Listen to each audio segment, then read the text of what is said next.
с 78 года наши сады здесь. Вот в 78 году было уже. Тогда дороги еще были, мини были. Из садового товарищества «Волжские зори» эта дорога ведет в Казань. Асфальт превратился в пыль, а машины ездят зигзагом, объезжая ямы. Рушенья Дорофеева уже 25 лет, каждое лето здесь. Чуть дождик, тут пешком не подойдешь.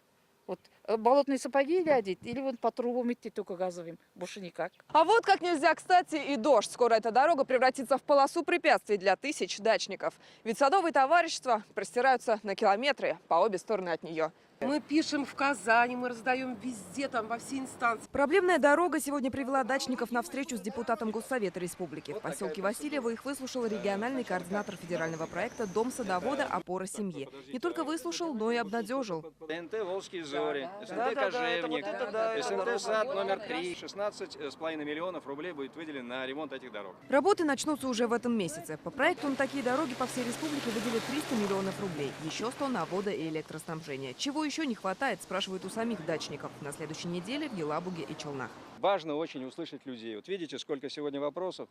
Те, которые касаются, может быть, конкретных там товарищей только. А есть вопросы, которые являются системными. Разбитые дороги, нехватка электричек, проблема брошенных участков. Им всегда есть что сказать. Дачников в республике больше миллиона. Напомним, решать проблемы садоводов еще в прошлом году распорядился президент Татарстана.